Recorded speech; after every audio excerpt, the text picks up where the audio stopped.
Om Swastiastu, Semeton Istana Channel, selamat datang di Istana Channel. Pertama kalinya pria Amerika Serikat jalani transplantasi jantung babi. Bagaimanakah hasilnya? Seorang pria bernama David Bennett dari Maryland, Amerika Serikat menjadi pasien pertama yang menjalani transplantasi jantung babi modifikasi. Tim dokter dari University of Maryland Medicine yang melakukan tindakan operasi terhadap Bennett mengatakan prosedur itu berjalan lancar dan menganggap hal ini sebagai babak baru dari transplantasi organ babi ke manusia.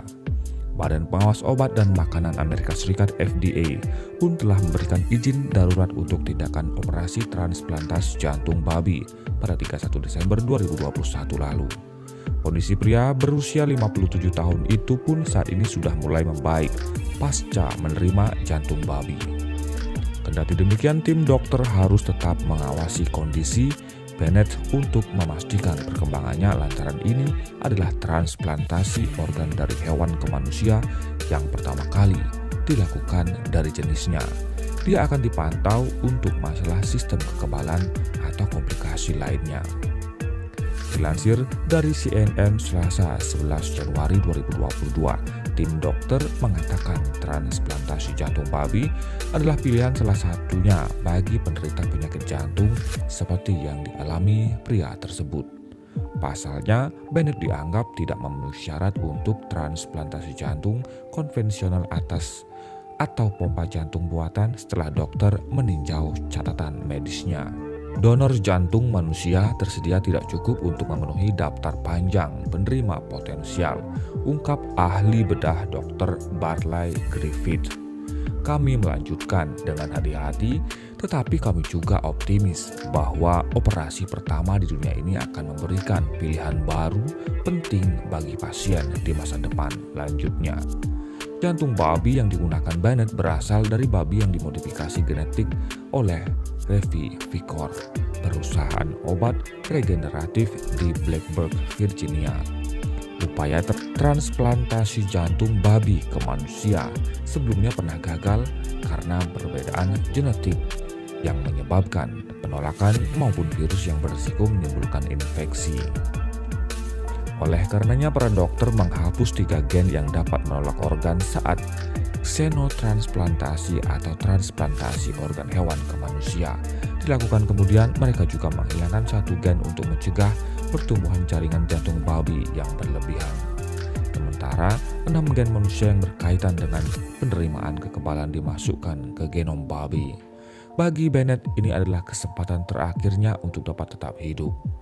Pilihannya mati atau melakukan transplantasi ini. Saya ingin hidup. Saya tahu ini memiliki peluang yang kecil untuk berhasil. Tapi ini pilihan terakhir saya, ujar Bennett sebelum operasi dilakukan. Sementara itu, Profesor Biotika di New York University, Art Kaplan mengatakan, dia sedikit khawatir saat mendengar berita tentang transplantasi jantung babi ke manusia yang dilakukan Bennett. Saya berharap mereka memiliki data untuk mendukung percobaan ini. Sekarang berdasarkan penelitian pada hewan, pertanyaannya adalah, bisakah kita sampai di sana dengan efek samping minimal bagi sukarelawan pertama ini, ibunya.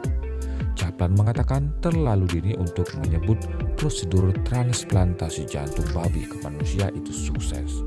Menurut dia, Bennett harus memiliki kualitas hidup yang baik ke depan dan masih ada kemungkinan dia bisa meninggal. Apapun hasilnya penting bagi para peneliti untuk mempelajari sesuatu yang dapat diterapkan pada transplantasi di masa depan, jelasnya. Sebagian dari operasi Bennett didanai dari dana penelitian sebesar 15,7 juta dolar Amerika Serikat atau sekitar 223 miliar rupiah. Di sisi lain, Amerika Serikat juga kesulitan untuk mendapatkan donor organ dan Kaplan menilai bahwa rekayasa organ hewan ke manusia adalah salah satu solusi di masa yang akan datang. Meski begitu, ia mengatakan harus ada kajian independen terhadap data terkait transplantasi organ hewan ke manusia pertama ini. Menurut organ donor Gov, sebanyak 106 4.657 orang berada dalam daftar tunggu transplantasi nasional dan 17 orang meninggal setiap hari saat menunggu organ untuk mereka. Keberhasilan transplantasi organ babi ke manusia juga pernah dilakukan oleh tim dari NGU Langun Health. Sebelum prosedur transplantasi jantung babi ke manusia dilakukan pada bulan Oktober lalu, para ahli bedah berhasil menguji transplantasi ginjal babi yang dimodifikasi secara genetik ke seorang wanita yang mengalami mati otak. Semeton Istana Channel, itulah mahakarya ciptaan Tuhan, bahwa segala sesuatu ciptaan Tuhan di dunia ini diciptakan oleh Tuhan dan pasti ada gunanya. Tidak ada sesuatu makhluk satupun di dunia ini yang diciptakan oleh Tuhan tanpa dan tak berguna apa-apa. Untuk itu belajarlah kita untuk menghargai semua ciptaan makhluk hidup yang ada di dunia. Karena semua itu diciptakan oleh satu pencipta, yaitu Tuhan yang Maha Esa. Semoga kisah ini bisa menginspirasi kita semua bahwa di dunia ini tidak ada satu makhluk pun yang diciptakan oleh Tuhan dengan sia-sia dan tanpa tujuan. Terima kasih atas atensi Anda, Semeton Istana Channel. Sampai jumpa di video selanjutnya. Om Santi, Santi, Santi Om.